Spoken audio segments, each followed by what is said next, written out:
played a couple of simulators, and this was like very responsive, especially the hydraulics and stuff. The motion and stuff was really, really on point.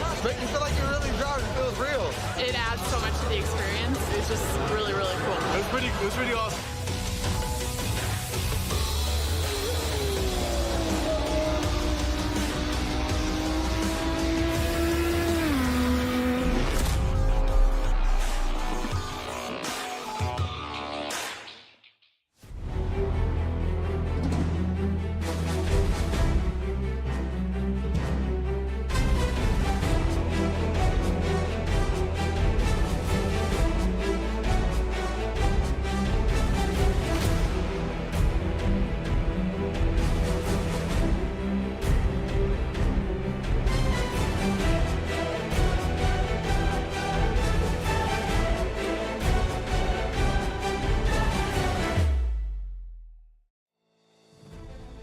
Well, here we are again for Friday night, and as always, the VRX and MTR group has brought it back to Kansas Speedway, but this time around, it's going to be a day-night transition as we round off the first 3 races, all in daytime scenario, live from the virtual Kansas Speedway. It's the Track Champion Series presented by VRX. I'm your host, Bradley Cooper. Alongside me here tonight, well, we have a new guy up in the booth, Matt Gagnon. He'll be our color commentator of the evening. And Matt, you've been in the VRX Discord for a while. You've been around these guys before, so you kind of have an understanding of the drivers, but what does it take to get around Kansas? Well, what I love, Bradley, about this Track Champion Series is what you need to really be a track champion. We are talking about 3 different cars, 3 different times a day, all at the same track.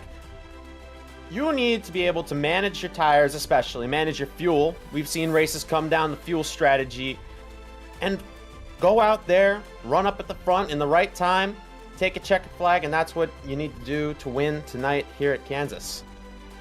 Of course, we've taken a look at this track before. 1.5 miles, 17 degrees of progressive banking in the corners, 10 degrees on the tri-oval.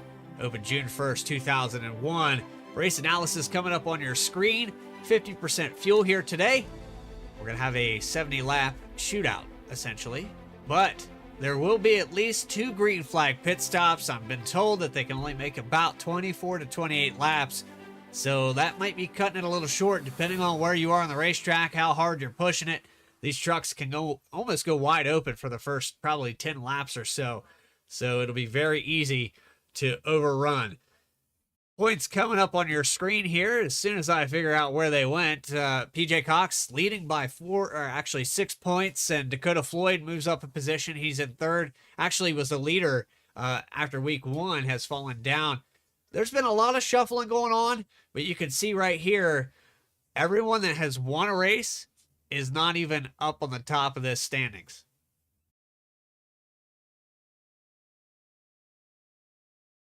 So as we cycle through here, we're getting set to go track side. We'll get your grid up on the screen. Starting on the pole here today. Well, the first 3 weeks it was Morgan Cook, but here tonight it's going to be Steven Aguiar, your week 2 winner, and the number 8 with a 30.735. Dakota Floyd is going to start to his outside with a 30.766. Row number 2 belongs to Morgan Cook, Vspeed's very own, with John Sanu in the 4th position. 5th spot goes to Bill Daniels, Casey Ellis in 6th. 7th, Wade Palmer, Jason Chilton in 8th. 9th goes to Scott Stevens. Justin Ritchie is going to start in 10th. Take it away, Matt. Rounding out row number 6, we got John Hudson. He's going to be starting 11th, with Brian Hennings. He'll be starting 12th. Jared Epker and PJ Cox, your points leader. Followed by that, we have Thomas Watson, Benjamin Richards. Behind them, we got Greg Pillar and Doug Helfer. Greg Spiker and Teresa Spiker, the Spikers, will take over row 10 with the Collinator, David Collins and Renee Hatz. P21 and 22 respectively. And We have Tony Richards, Edward Fielder, followed by the two Cooks, Warren and Brian. We have Douglas R. Johnson rounding out your field here tonight. A lot of Cooks out there on the racetrack. I don't know if you noticed that or not, but there's 3 of them out here today. So that should be interesting as we try to keep up with everything that's going on and we yell out the wrong name.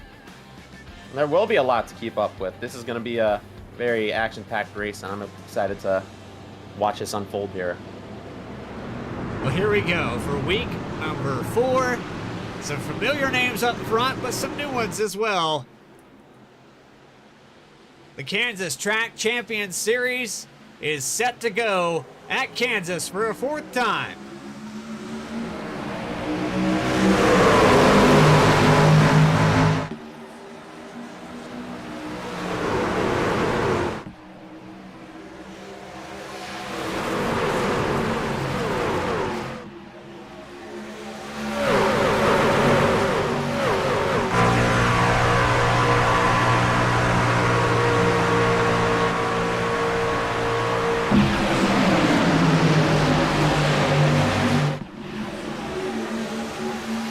By to lead lap number 1, it is your pole sitter, Steve Aguiar, but Morgan Cook moved up to the rear bumper rather quickly through 1 and 2.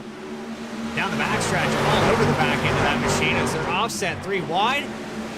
I was told here at the start of this thing, Matt, that there's a good possibility that the bottom could work, but it looks like they've already migrated up to the top. Oh yeah, we're going to look at the multiple grooves we can use here at Kansas. Top line, I personally like the top line, get a lot of speed, but it's going to chew at your tires here at the early run. We're going to see how the nighttime, when the sun starts to set, how that's going to affect the ability and the use of the top and bottom lines, but a lot of these drivers electing the bottom line. On board with John Sanu in the number 86 machine. Started in 4th. He's trying to get by. Look back to the bottom here for both these trucks.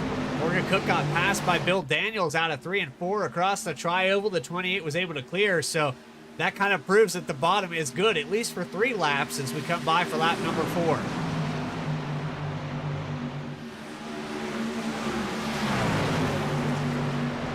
Apologize, my screen's off right now.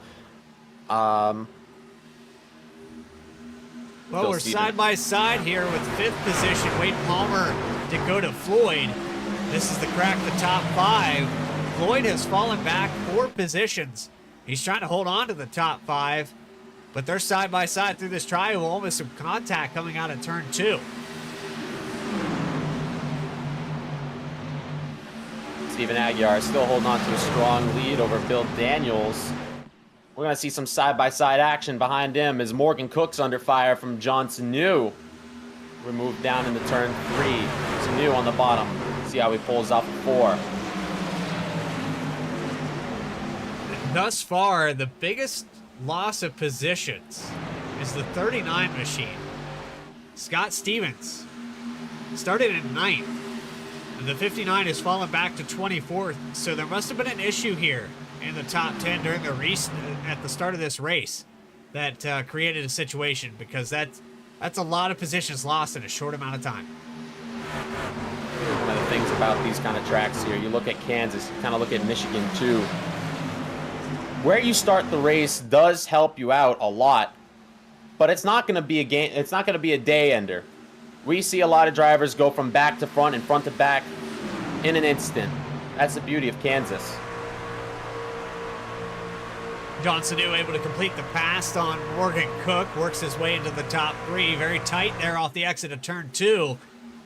Wade Palmer has settled back down. He's gained 2 positions after starting in 7th. And the 43 also on the move.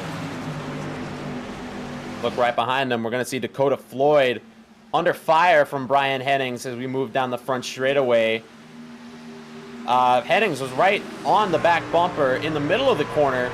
We're going to see him, both of them, up at the top side, drafting off each other. We're going to move on down the back straightaway. And Hennings gets a tremendous run there on the outside, riding that seam a little bit through 1 and 2. He's going to get right back up on that bumper, but The trick to this place is leaving that little bit of cushion and not allowing the truck. As you see another big run, Floyd pushes the 43 of Palmer through the tri-oval. Henning's going to follow suit. They're just to the outside. 43 was able to clear.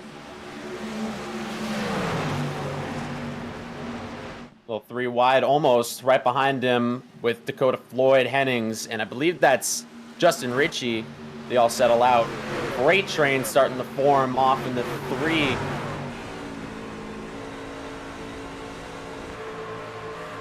Well, we got our camera pack broken here. That's what happens sometimes as a commentator. You like to sit behind the wheel and you change your Chevrolet cameras and you forget to change them back. So that's what happened. But Greg Spiker, Teresa Spiker, they're up 5 spots and 3 spots respectively.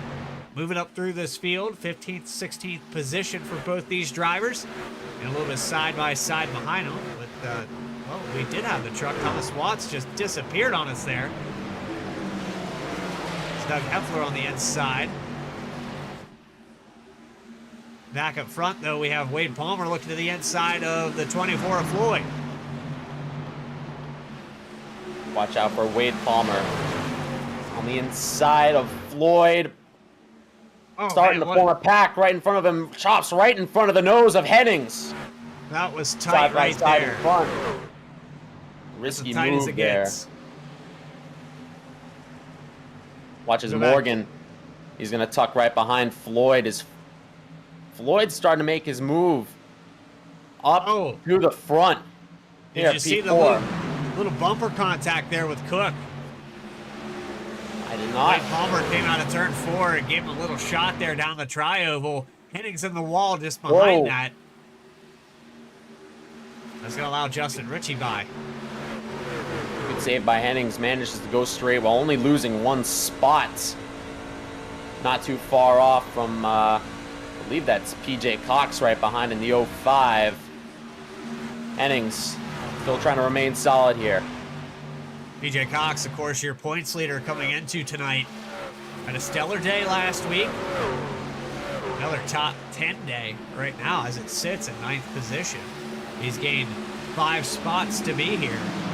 And he's just methodically working his way through the field. And this right here proves that you don't have to win one of these races to win the championship. I mean, leading the points, he's just had solid finishes. Top 5s, top 10s. Sometimes that's all it takes. Consistency is key. When you want to play the points battle, you gotta play some games right now. You don't have to win, of course, like you said. Being consistent and smooth. Speaking of, right in front of him, Mr. Brian Hennings still also hasn't won a race. He's only 6 points behind PJ. He's having a little struggle here today. He's getting a little closer to that wall than we probably would like. But, you know, a lot of distractions going on this week. His daughter We got a ruck in the front stretch. In the grass we go. Hard into the wall, the 388. It's Douglas Johnson that just came off of turn 4 sideways. It looks like Doug Heffler got a piece of it as well. That was a hard wreck, and of all the ones to start them off, that's not the way you want to see things unfold. We'll take it back and see what happened here. I'm going to assume somebody got tight and washed up into another truck. That's just what I'm seeing here as they unfold. Coming off wide? a 4. Oh. Oh.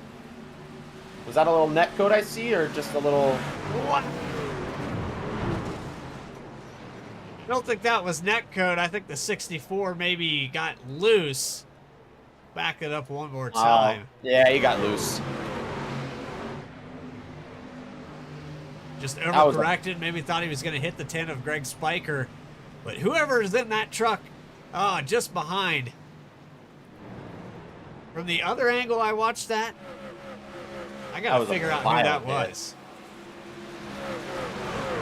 That was a violent hit. Send a chiropractor's appointment over to Doug Johnson, please.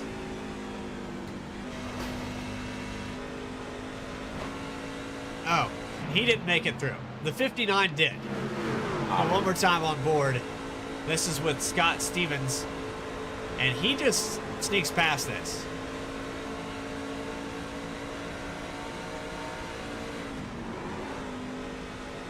Wow. Narrowly escaping. Wow. So we jump back to live. We got drivers coming down pit lane most of the field, and Steve and Aguiar still going to maintain your lead coming off pit lane.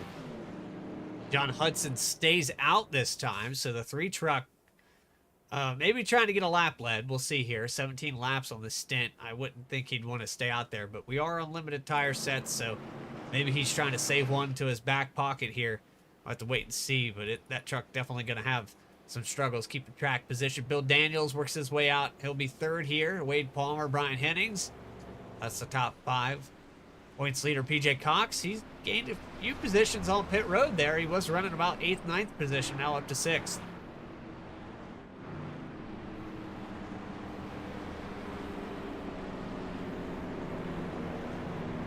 Well, I apologize.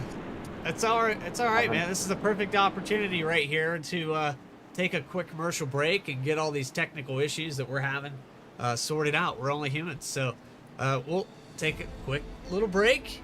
We'll see you back here. You're watching the Track Champion Series live on Vspeed.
Back here live from Kansas Speedway. John Hudson elects to stay out. He will take over the lead on this restart.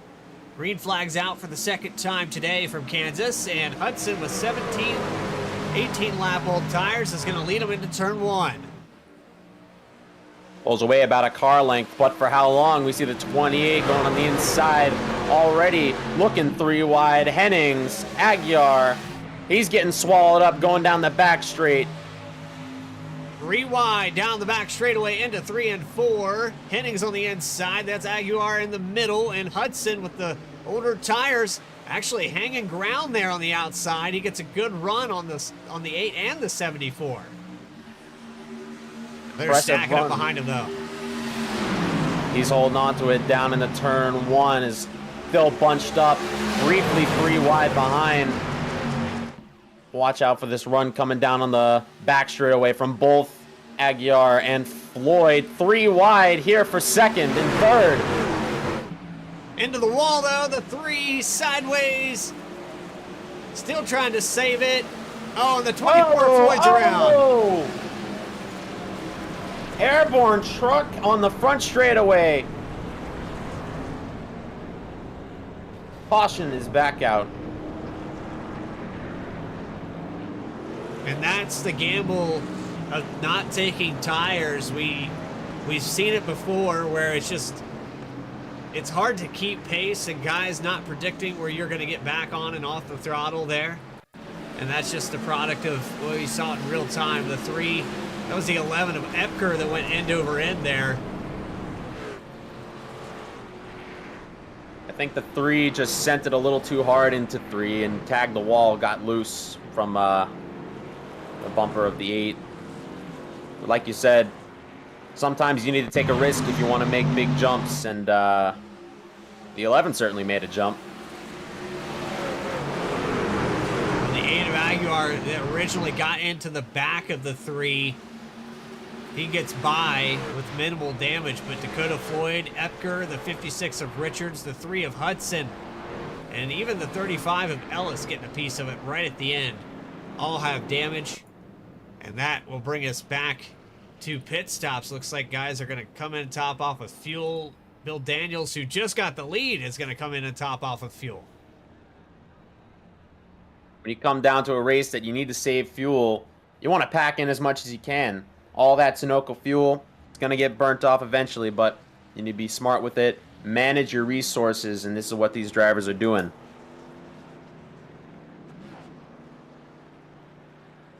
We're going to see John Sanu. He'll take over the lead of your race with Morgan Cook alongside of him. So your pole sitter, Stephen Aguiar, is going to fall back to 10th. Greg Spiker up to 11th position. We'll put the ticker up on the left-hand side of your screen. There's a lot moving around. Excuse me, the 16 of Brian Cook up 13 positions, up to 12th now. And there's a few drivers that were up here in this top 5 a moment ago that elected to pit, like Wade Palmer, the 28 of Daniels. Quite a few of them have fallen back. Benjamin Richards, who started in about 15th position, trying to get some damage repaired here. Looks like he's trying to get this Chevy Silverado fixed back up before we go back green.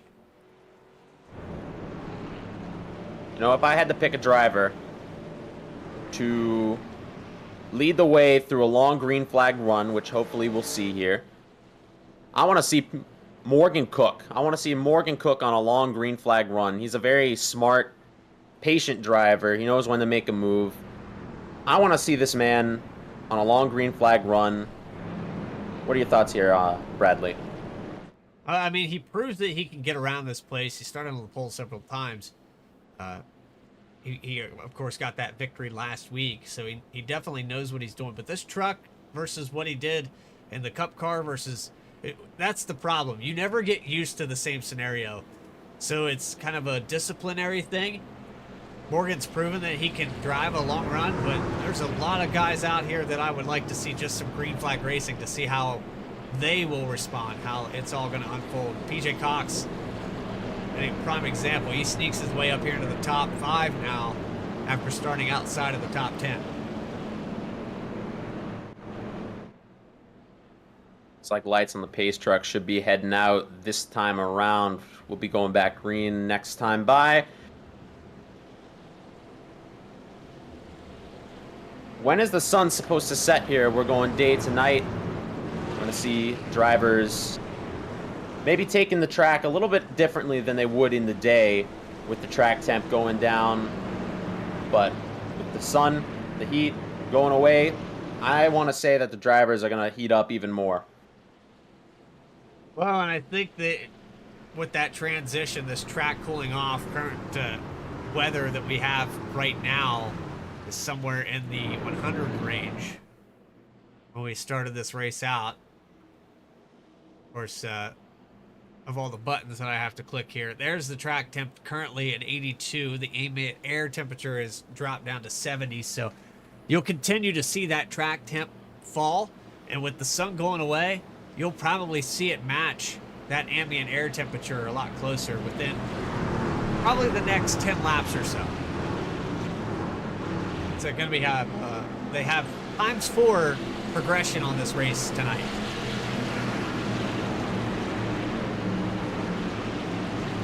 Pace truck ready to get back on the pit lane. We're going to send our drivers back going green here, moving into the restart zone. Green flag back in the air. Justin Ritchie's already bumping Sanu. All over the back bumper of John Sanu as they go into turns 1 and 2. He launched out of there like a rocket past Morgan Cook, and it looks like Cook's going to lose another position here as Greg Pillar in the 32 gets by. Front two starting to pull away, working together nicely. Morgan going down on the bottom of Pillar. Behind them, we got a little 3-wide action.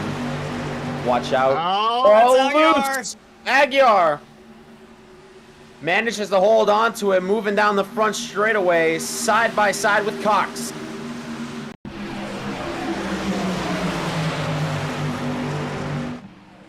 I don't know if it's a little wiggle there. We'll back this up one more time, but the 59 of Scott Stevens gets the worst end of this. Aguiar, he saw that gap. He just wanted to make the move. Aggressive. Fortunately, that sends the 59 cutting through the grass. Scott Stevens. Look at this, Justin Ritchie on the outside of John Sanu taking the high line. Sanu actually tags the apron in 1-2. Little mistake out of the 86. That's going to allow the 55 the lead for the first time today. How about that? Wow. Justin Ritchie making moves. I mean, we look away and then we see a lead change. It's just every 5 or 6 seconds, but you can see a guy back there that's willing to make any gutsy call he can. The 8 of Steven Aguiar has just, he doesn't have that patience in him right now. It looks like he's really trying hard to get back to where he started this race. You might be taking that super speedway strategy. The best way to avoid Rex is being up at the front. If you want to avoid all the chaos behind him, you either cause it or you're in front of it. Well, yeah, I mean, that's one strategy. It's like if you want to avoid the wrecks, but you can't go causing them. So the 8's going to have to dial it back a little bit because he's not going to have any friends. If he finds himself deep in this field again, every one of these guys that got raced like that are going to remember it. Or side by side for second, Morgan Cook and Sanu still. Cook getting a push from Aguiar. He's going to edge right in front. 3. The 86 of Sanu, who led a few laps, now gives up the lead to the 55 of Justin Ritchie. The 8 of Steven Aguiar trying to pass for 3rd. Brian Henning's up to 5th now. Offset 3 wide as they enter turn 1. Just behind them, we've got some tight racing with Greg Spiker, the 32 of Greg Pillar. Greg Pillar, he's fallen off a little quickly, starting up towards the front on this restart, losing about a couple 6 spots. Hopefully he can maintain this and hang up at the front with the rest of the guys to move down the front straightaway, tuck in behind the 43, get a little draft. It's just going back to John Sanu there in the 2nd position. He surged back on the inside. I thought for sure Morgan Cook had got him cleared and was going to pull away. Henning's in the wall big time. Not as good as the first time he tagged the wall. He's going to lose a few more spots. Real momentum killer there for Hennings. Now Aguiar going to pass for 3rd. He's going to make another attempt there. Doesn't cut the tri-oval like most of the other drivers. That could be dangerous as well. You can't always predict that the guy's going to stay up there. He's looking to cause a little surprise. He's going to slide right up in front of Morgan. Crossover move. Watch out. Morgan's got the inside now in the 3. We saw the bottom work out pretty well earlier on in the race. Morgan's going to slide right up to the left front of the 8. Ooh, side by side across the line. Give that position to the 51, but the 8 pinching him down into the entry of the corner. I think Cook's going to send it deep into the... Not going to get the slide job. Not going to work there. Starting to bunch up behind him. That 43 behind Cook. Might be getting a little impatient as he goes down to the bottom. Door banging side by side. Off the front straightaway we go. Looks like Palmer's going to get him here. And it seems like everybody is willing to use up Morgan Cook to get a position. They've all been tour tagged. I don't think there's been a panel on that Vspeed 51 that hasn't been hit yet. Should we coin the term Kansas Stripe here? Yeah, I mean, there's just a lot of tight racing. You can see it right out the windshield here of Greg Spiker running an 8th right there, but I mean, it's hard to get away from this lead group because they're racing so hard. Everyone behind. Everyone behind, mostly singled out. Aggressive front pack here. Look at the pushes. Hennings giving off to Morgan's down the front straightaway, back straightaway rather. He wants to get him moving. He wants to push him up front because he knows that once he gets moving, they're all going to get moving. Oh, but Cook's not clear there out of 4. Hennings is going to get to the outside. They're going to go right back to where they started. Cook able to clear. I think Hennings might have cut him a little break, but now we're looking at 3 wide. Whoa! Really aggressive push. Look at Hennings. I can't get away from Hennings. Look at him. All over the back bumper of Cook. Seems to hold off just a little bit as they start to space out, but here comes a good run from Hennings. Trying to take it on the outside. Not going to work. Tucking back into the draft, into 1. And with the exception of the 74 clipping the wall a couple times, he's really run a flawless race. It's just when you're in the traffic, you're locked up on the back bumper, as you can see my camera's still broken. But when you're locked right up on a back bumper at this track, that dirty air, it makes it very difficult to stay off the wall. Oh, Cook really tight out of the corner there. Watch out for Bill Daniels. Watch Bill Daniels cutting the tri-oval, trying to open up a door for himself with these two battling. Hennings gonna sneak it in there through the middle. We're gonna see 3 wide down the back straightaway, almost. Decides to back out of it. And meanwhile, while that's all going on, this guy right here is loving it. He has pulled out to about a second, half a second lead over John Sanu. Started in 10th, he's led 11 laps, about to lead number 12 as we approach we're past the halfway point. This is a perfect opportunity here on Vspeed. You know what we like to do. You'll find that remote control or that volume switch on your smart device or TV. And let's get loud here for a few laps.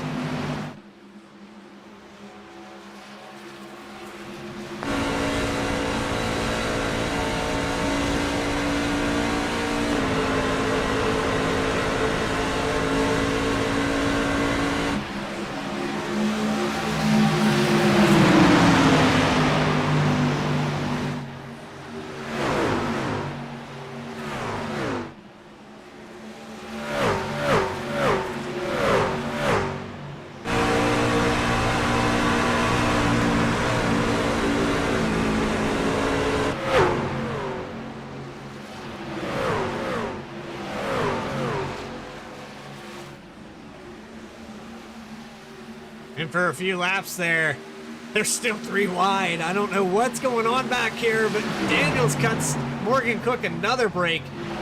I tell you, a lot of people being very patient with that 51. He is chopping the noses off of a lot of people here. As you said earlier, try not to cause wrecks, trying to make friends. If you get sloshed back to the back of the pack, Morgan gonna have the friends to be able to make up ground if, God forbid, anything happens to him. Yeah, in a situation here, I know you don't want to lose spots. You had success just a week ago, but now you kind of feel things falling apart. However, you know, fighting and struggling to keep a position could get you in a bad spot. And so now with Bill Daniels, Hennings, a lot of these drivers are starting to pull away from him. He might want to stop running that low line. I think it's burning the tires off this thing. It's a little bit. You see Daniels getting in front of Morgan. Don't know for how long, because he's going to slide right up in front of him again down in the 1. Daniels going to try the top side this time around, but like you said, we might be seeing a little bit of a line switch here. It's optimal is now changed. Craig Spiker, who was running in 8th, has fallen back to 10th here. It looks like Casey Ellis is going to go by on the outside. Going to take the high line through 3 and 4. The 35 has worked his way back up to 11th after getting caught up in that last caution. And then just in front of him. Move just a couple cars back to the other Spiker. Teresa making her way up towards the front. We got P12 right now. She's fighting side by side with the Collinator. The 707 of David Collins. Trying to work the outside, but this side-by-side continues on. They're losing ground to the guys in front of them. Craig Spiker, Casey Ellis, Thomas Watts. That 83 truck has gained 6 positions to be here. Greg Pillar would be tied for the biggest mover. Justin Ritchie and Brian Hennings all 9 positions respectively. So there's a What I lot love going about- on through this field. That's what I love about this track. The draft, you can move up, you can move down. It's like a gamble, but you be smart and you pay the respect to the track will respect you back. So I'm trying to figure this out. I don't know if it was on purpose or not. But PJ Cox has recently pitted 3 laps ago. The 05 came down, got 4 tires, and left pit road. No harm, no foul. But now he's in 21st position, a lap down. So that's your Might be points looking leader. at a strategy call, being one of the first to pit. Might be coming up on that fuel window shortly. We'll keep an eye on the 05 PJ Cox lap down after pitting. So the lead battle, it's about where we left it. It's a little less than that, but Richie just under half a second there briefly. It looks like he's getting a decent run here out of 1 and 2 down the back stretch, stretching that back up. But this is 3 and 4. It looks like the bottom at 3 and 4 is working a little bit better for Sanu versus 1 and 2. So you might want to try that hybrid line where he runs high in 1 and 2. That could be a product of, you just see how low the sun is here through the entry of 1. Track could be a little bit cooler on that side of the racetrack. I'm not entirely sure, but you just gotta kind of play with the lines. As you see up there at the top, temperature continuing to fall. The air temperature down to 69, 80 degrees on the track temp. So I'll have to wait and see how this all pans out. It's like my go-to poker move when I don't know what to do. What am I gonna do? One of each, everything. Low line in one turn, top side in the other. Best of both worlds, no? I mean, sometimes it can work out. You just have to wait and see how. I'm looking here where some of these guys are short pitting. Casey Ellis, of course, coming down now. So it's from about the 10th position or so. And I'm Greg curious Killer's if coming this is out. the window. Can they make it to the end here? I would say yes. Appears so. Might need just a little bit extra. Might need to save just a tad bit, but should be able to make it to the end. Well, of course, this was the first truck to come down pit road. Morgan Cook has just hit his service as well. So he's coming back out. He's caught up to PJ Cox. So the 05 might lose a position. I don't think he's going to resume the race lead. Steven Aguiar is coming back out on the racetrack, and we're offset 3 wide, 51 to Cook. Big run as he follows. Wow. That's one way to get back up on the track. How about that? Well, Cook was back out there, but there's the 16. There's the 707 Wow. of Collins, and Cook just said, I got to go. I got to keep pace here. Sometimes that's what you got to do. You got to make those aggressive moves to keep up with the rest of the pack. Well, he's trying to lead a lap here, and he would probably resume the race lead after pit stops. I'll cycle through. Bill Daniels coming down pit road now. Wade Palmer just behind him. He's going to follow suit. So we have about 11 trucks left to pit. Actually, Hennings has just hit his pit road service. Thomas Watts in your lead right now. Watt's going to stay out. This all cycles through. We've got about 2 or 3 trucks here.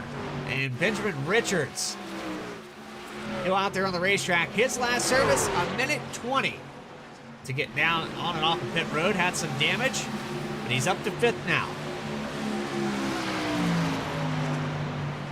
Drivers still yet to pit, praying on a caution, something to happen. Get away with a free cycle right here. Opposite to be said to those who have already or are currently going down pit lane, but see as some of these aggressive drivers coming back up onto the track with their fresher tires, looking to make moves. 28 of Bill Daniels will come back out. He'll cycle through somewhere around 13th position here. Oh, the 707 out of position again here. Here comes the 16 onto the pits. Ryan Cook in the 16 was pitting, I believe, from 2nd spot David Collins is going to take over that position there with that pass. That's Edward Fiedler. He's got 2 laps led, started in 24th, but after the pit stop cycle, he's going to be somewhere around probably the 16th, 17th position. Looks like the 66 is coming in this time. Same with the 707. We're going to get back. Cycling through the field. Justin Ritchie still up front. Justin Ritchie made a pass on Morgan Cook there somewhere a couple laps ago. He's already stretched it out. He has 3-lap fresher tires, and here at Kansas, that allows you probably a good 10th or 2 a lap. As we'll come by this time around, you'll see even with running the bottom line, he ran a 31.086. Morgan Cook ran a 31.268. Give back some tires, fresher tires. Tires are king here. Tires can be king here. Well, with the transition of this racetrack, I think it's getting even more prevalent because you're finding grip on the bottom of this racetrack now. However, it's a very fast groove to wear out those tires, and 3-lap difference, you're seeing it right here as Justin Ritchie comes by to lead another one. He's holding out about a good 8/10 right now. He's getting that gap back to where he had it before the pit cycle. He's doing a really good job of hanging in there, trying to pull away from Cook. Cook's doing the opposite right now. He's trying to dig as much as he can, get back up to the back bumper of him, and hopefully set himself up into an optimal spot to make a move. Look at this battle back here, 3rd through 5th position. Whoa. John Sanu, Brian Hennings, these drivers all, 6-8 laps on the tires. Aguilar actually has a little bit older tread on these things, and he's struggling here in the middle. Looks like he got loose coming out of 2. Oh. To give up the position to Sanu and Hennings. See how this battle affects the tire wear of these drivers as the race goes on. Still looking at about 15-ish more laps to go here before we see the dropping of our checkered flag, 86. Trying to hang on to it in front of Hennings. Thomas Watts just made a pass for the 12th position. He'll go by Teresa Spiker. Going back a little bit further, Ryan Cook. Looks like some handling issues for the 707 here as of late. He's running a lower line than everybody else, and I don't know if he's having any problems or... This looks like a little bit off the pace here, even with fresher tires. Maybe just having a hard time getting back into the groove, having those fresh tires. Just getting adapted to running on a little bit more slippery, used rubbers rather than fresh Goodyear tires. Maybe that's part of it. Yeah, you do adapt your line and move your marks back as the run progresses, and sometimes it's hard to get back into that mindset of, okay, I can kind of run it a little more wide open to the entry here, or maybe get back to the throttle a little sooner there. Maybe a couple laps will refresh his memory as Thomas Watts is making another pass for a position. This is Jason Chilton to the outside. This is for the 11th spot, and just in front of the 83 of Watts, there's the top 10 with Greg Pillar. So the 83 on the move here in the closing laps of this race. Just about 10 to go. Watch out for Chilton trying to find a door, open it, make his move, and walk straight through it. Trying to set himself up to 3 of Hudson. He's going back down pit lane apparently. Move back up to your front here. 2 rows, 2 by 2, the 51, 74, 86, and 8. Or a lap car, rather. And that is the 10 of Greg Spiker.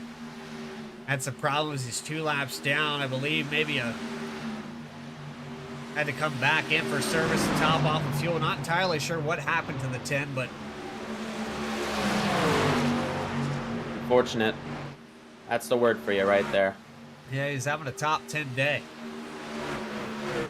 Greg's going to go by on the inside, and Cook falls back to 3rd. Hennings looking at a top 3 day. Here comes John Sanu. Maybe the next one to knock Morgan Cook back a spot. if he can complete the pass. 8 to go now. Now's the time to dig. Try to get as many spots as you can. You watch that 86.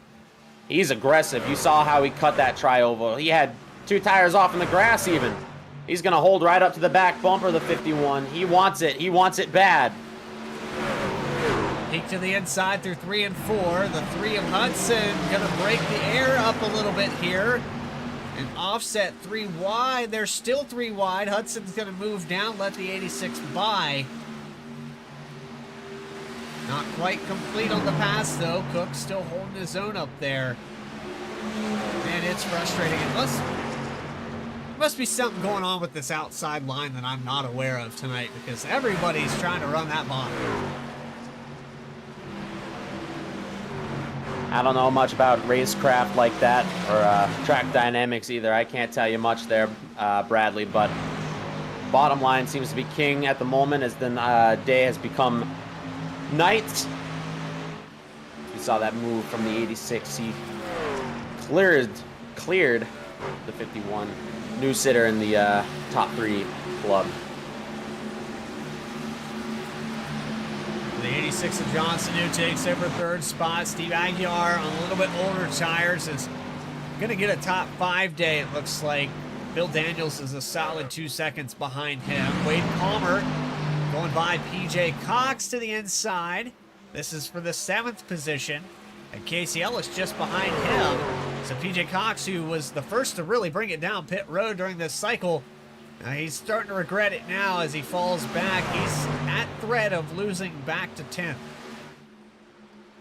Always that gamble. You see the risk. You look at the reward, but you sometimes forget that you had to risk things to even get a glimpse at that reward. PJ Cox, like you said, regretting his decision just slightly.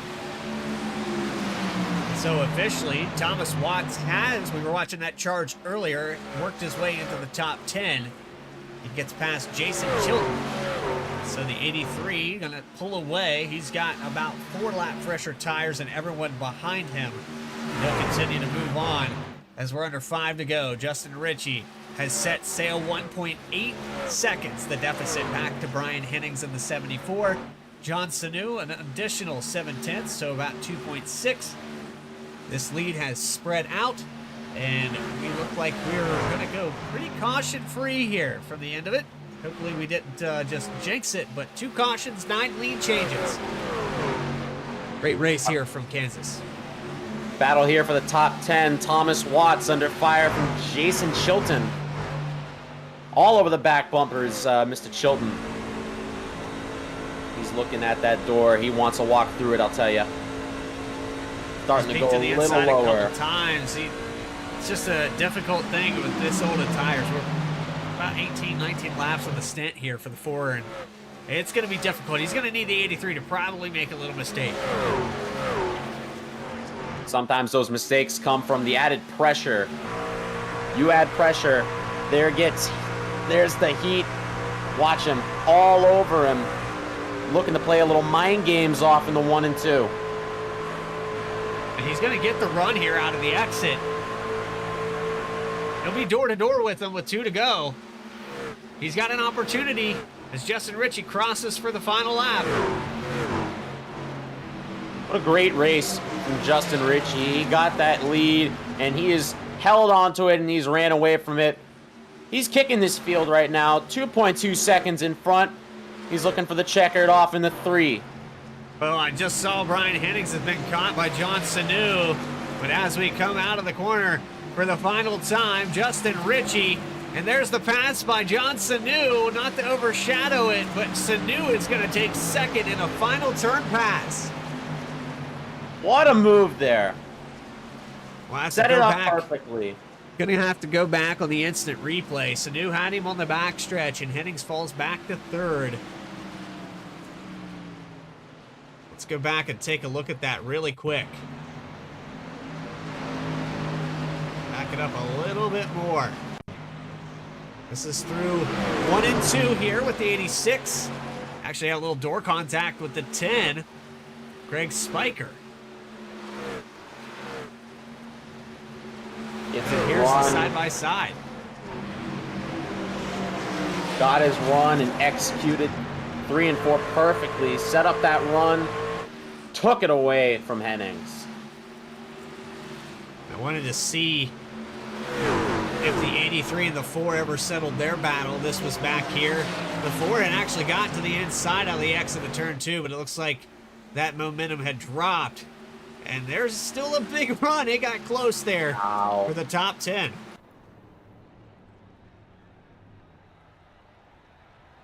Justin Ritchie doing his burnouts, as any winner should. He deserved this win. Post-race interviews with your top 3 and final results coming up. You're watching the Track Champion Series live on Vspeed. More coverage will continue right after this.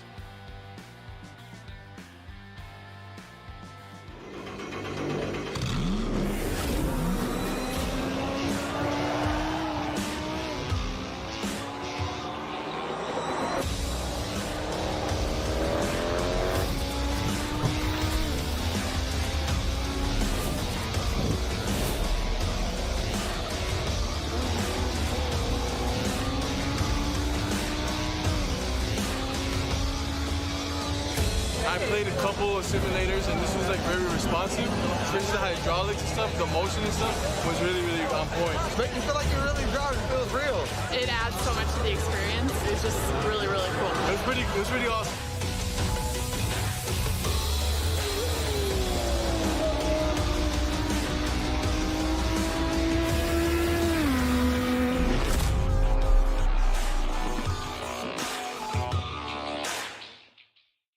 Racing isn't easy, but experiencing it is.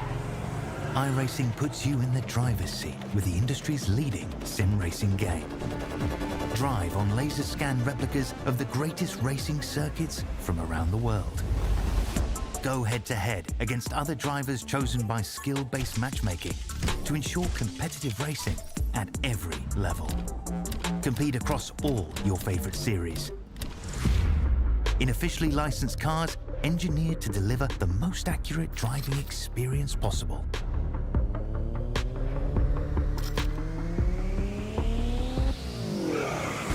Join a race or host your own with players from across the globe. Race against the computer or in a league with friends. Feel the thrill behind the wheel. Visit iRacing.com.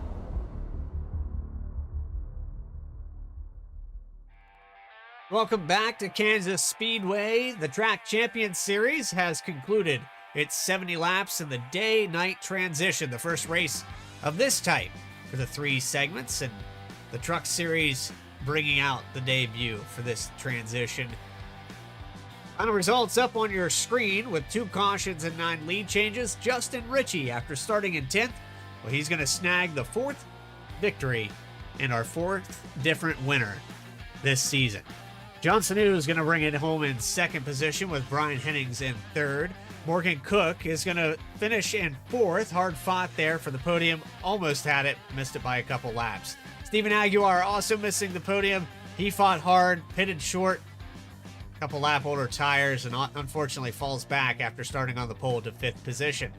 Bill Daniels, well, he lost 1 spot.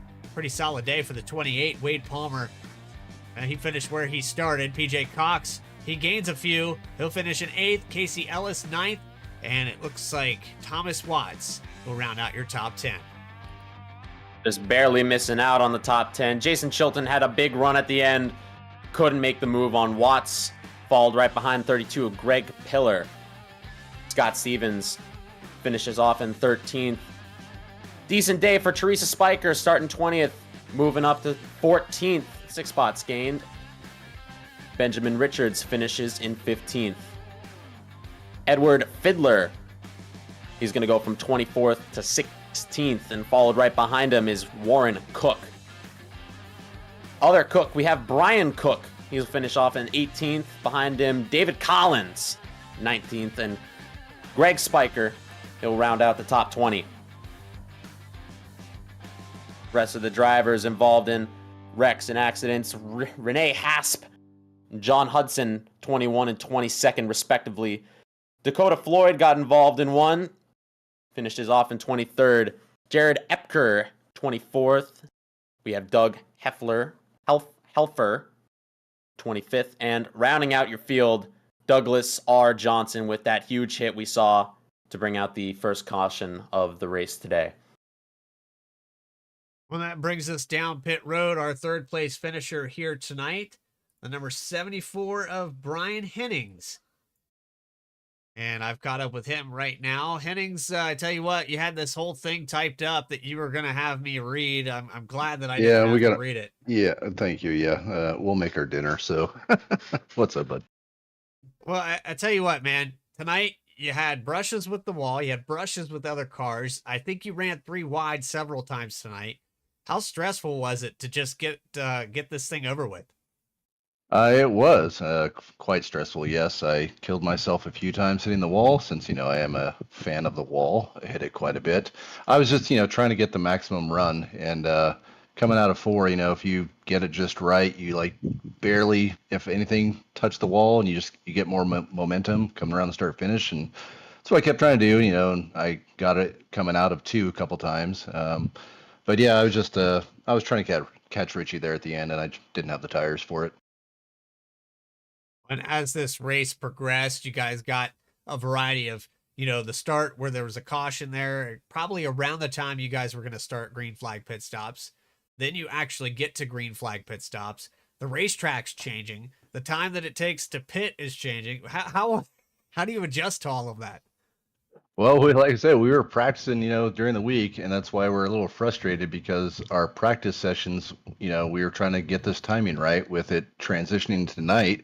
And the last couple times we ran it, it was going to dark. I mean, it was dark around lap 40 or 50. So we'll have to, I guess, tweak it some more to make sure it transitions properly. But yeah, it's a lot going on. I mean, the track does get cooler, so you get a little bit more grip, but then you start getting looser in the long run. Yeah, pit strategy was pretty important there at the end since it turned out to be a green flag stop. So Richie got in and out pretty quick, and he just ended up getting he got some lap traffic there that had fresh tires, and it helped him. That's what he was telling me. He helped him keep them in the draft, and I got to about 2 seconds, and I couldn't close. And then there at the end, Sanu got me because I was just burning him up trying to catch him. Yeah, we saw that last lap, last corner pass there, a little tight off of 4, but you still come away with the podium. And it looks like that's going to help your case here with PJ Cox actually finishing in 8th. So yeah, you might have gotten either tied or really close there on the points lead. Yeah, we'll see how it pans out after. I feel bad for Dakota when I saw him drop in that early wreck. I feel bad for him because I know he was up there in the points.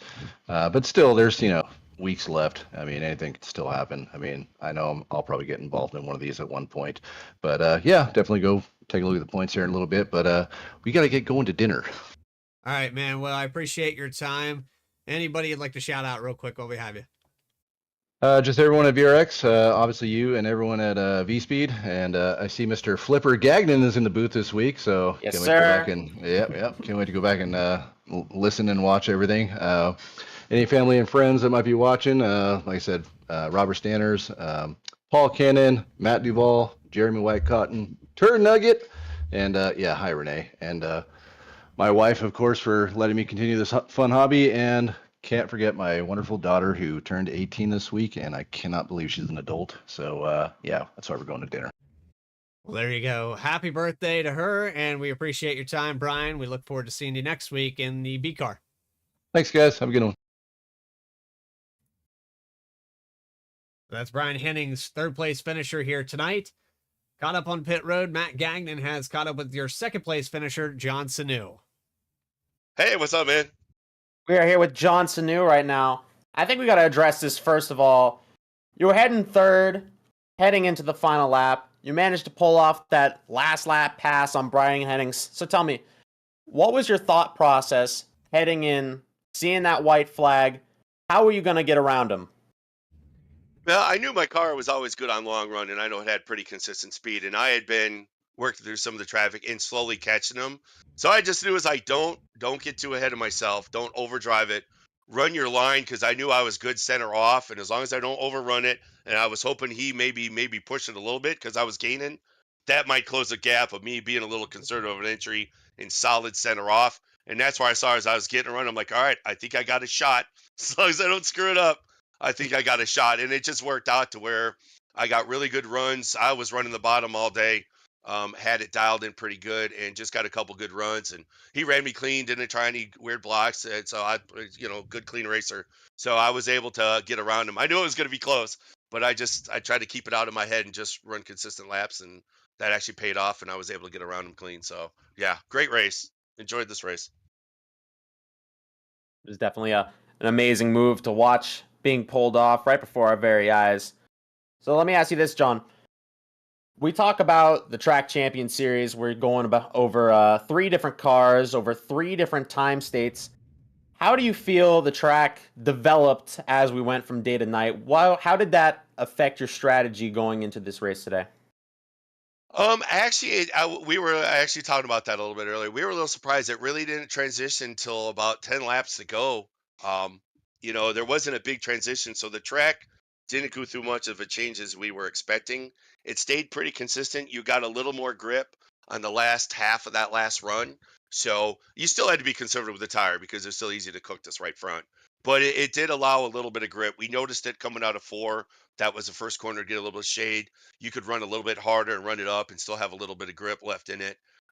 So it did help a little bit in. It wasn't as huge as of a transition as we were expecting. Like I said, I think because it just transitioned a little bit later. But so a little bit of a change, but really not too bad to cause a big effect on the truck, in my opinion, at least for my setup. Looking forward into the future for week number 5. Let me ask you, how do you feel about the B car? Oh, I enjoy all these cars. I think this is a really cool idea to pick the same track, run the 3 different cars, and change them up. So it puts a little variety in it, but it keeps you on the same track with small changes because of the weather. It puts a little bit of a dynamic change into it, but really lets you sort of dial in. And so I'm going to expect we're going to see better racing as we're moving through these because we're getting more and more lap time in these cars. So I think it's a really cool idea. I'm glad I came in and gave it a shot. I'm really enjoying it. Had a bad couple first 2 weeks that I was in it, but yeah, I think it's a really cool format, really cool idea. I'm enjoying it. Jon Snow, really enjoying this league. Before we let you go, is there anyone you want to shout out for tonight's race? First off, I want to shout out to my sponsors, Luke Transport, Luke Oil, Litco. They've been my sponsors since I pretty much started. Been with them forever. Without them, I wouldn't be able to put it in the trailer or have beer in the cooler after the race. So shout out to them. And then, of course, also my teammates in here that I'm running with, Dakota and Justin and Morgan. Those guys, enjoy running with them. It's a lot of fun. Yeah, really good racing. Start in second, cut that in half. Or start at 4th, cut that in half. It's Jon Snow. Bradley? Well, John, he put on a great show. He did a fantastic job, and I'm proud to say that I'm seeing some racing again here. It's been a long time since I saw the 86 out on the racetrack, so I'm happy to see some of these Orange Speed drivers back out. But that brings us to another Orange Speed driver, our victor here today, Justin Ritchie, who had to gain 9 positions to get here to victory lane. He had to lead 39 laps. He had to pull away 2.4 seconds over his teammate and Brian Hennings to get this victory. Justin, did you predict that this is how this race was going to go? Oh, not in the least. Not in the least. That was a crazy green flag run there at the end. That was awesome. It was excellent. I think you executed pit stops to a T. Everything that you did here tonight just worked. Even when you had the green flag versus the yellow flag pit stops, you just kind of called the strategies right. Yeah, I blind squirrel finds a nut every once in a while. No, that's a big shout out to my teammates. I wasn't really sure if I wanted to take tires or just fuel on that first yellow, and they were like, "Oh yeah, tires is the call." I was like, "Okay, blind trust," So that worked out for me. Well, we've seen some success from Morgan Cook, Dakota Floyd, some of your other teammates here that have already had success at this track, and so the strategies were probably getting called out by those drivers, correct? Yeah. I mean, we all kind of give our inputs here and there. But usually it's hive mentality. Whenever a few people come to a conclusion on strategy, we all just kind of do it. So, I mean, you really can't make a wrong call with the group of guys that we got there. We have a ton of experience, so it's really nice having those brains behind the operation, so to speak. Well, I have one final question for you, Justin. I got to ask you right now, after this victory, how confident are you that you can go out here in the B car and the Cup car and get another one? I mean, I would say somewhat confident. I feel like my pace is strong here at Kansas, no matter what car. It's just a matter of not kind of getting collected if you fall mid-pack or, some random wreck that happens. But if everything stays clean, I think I have a top 5 car. Unfortunately, missed the first race of this, so I don't think I'm in championship talk, so to speak. But we're going to give her the good old college try and give it a shot. Definitely, based off of this win here, going to help you out tremendously in the points, and good situation to be in. You can very easily work your way up into the top 15 in these points with that victory. But Justin, before we let you go, is there anybody you'd like to shout out for this victory? Oh, of course. Shout out to my Vspeed guys, Dakota, Morgan. Shout out to John, 16-1 crew, and just everybody that puts this broadcast on. So VRX, you guys. Yeah. I think that's it. I'm not really sure. I'm not sure what to do with your hands. It's okay, Justin. It's okay. We'll probably hear from you again. You've shown the speed, and you're putting it on top this week. Congratulations, buddy. Heck yeah. Thank y'all. Justin Ritchie, victorious in week number 4 here at Kansas. So there you have it. And as far as that goes, that concludes our broadcast. I hope you guys enjoyed it here from the Kansas Speedway. Of course, up in the booth, a little bit new face up here, but Matt Gagnon did a fantastic job. I hope to see you back next week as well. Pleasure being here, most definitely. See you then, boss. So that does it for us. Hope you guys can tune in next week, as we will bring you flag-to-flag coverage all season long. Schedule coming up on your screen. Of course, we're going back racing on the 6th of September. So this is the last race we'll bring you from August. Then, of course, the Xfinity B car and Cup Series car in the day-to-night transition. And then we have our Craftsman Truck Series in our first night race on September 20th. But for everybody here at Vspeed that made things possible, Adam Baker that's in the background, Teresa Spiker, Benjamin Richards, Brian Hennings, all the admins over at VRX, and everybody that's involved.